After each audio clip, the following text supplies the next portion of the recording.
That's it. Gotta go.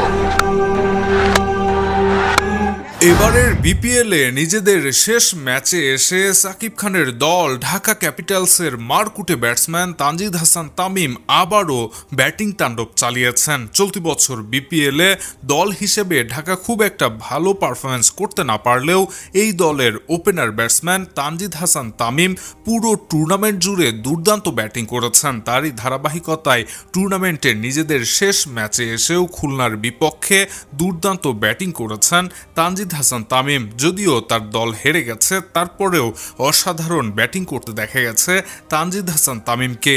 এই ম্যাচে মাত্র 37 বলে 58 রান করেছেন তানজিদ হাসান তামিম। তবে সব থেকে বড় কথা হলো 157 স্ট্রাইক রেটে ব্যাট করা তানজিদ হাসান তামিম এই ম্যাচে একাই 6 মেরেছেন অন্তত 7টি, যা দেখতে অসাধারণ দৃষ্টিনন্দন ছিল।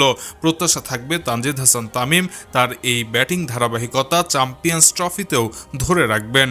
দর্শক, খেলাধুলার এমন আলোচিত খবরের ভিডিওগুলো সবার আগে পেতে এখনই সাবস্ক্রাইব করে রাখুন ইবিডি নিউজে। সেই সঙ্গে আমাদের ফেসবুক পেজটিতে ফলো করে দিতে ভুলবেন না। কথা হবে পরবর্তী ভিডিওতে, সে পর্যন্ত ভালো থাকবেন। ধন্যবাদ।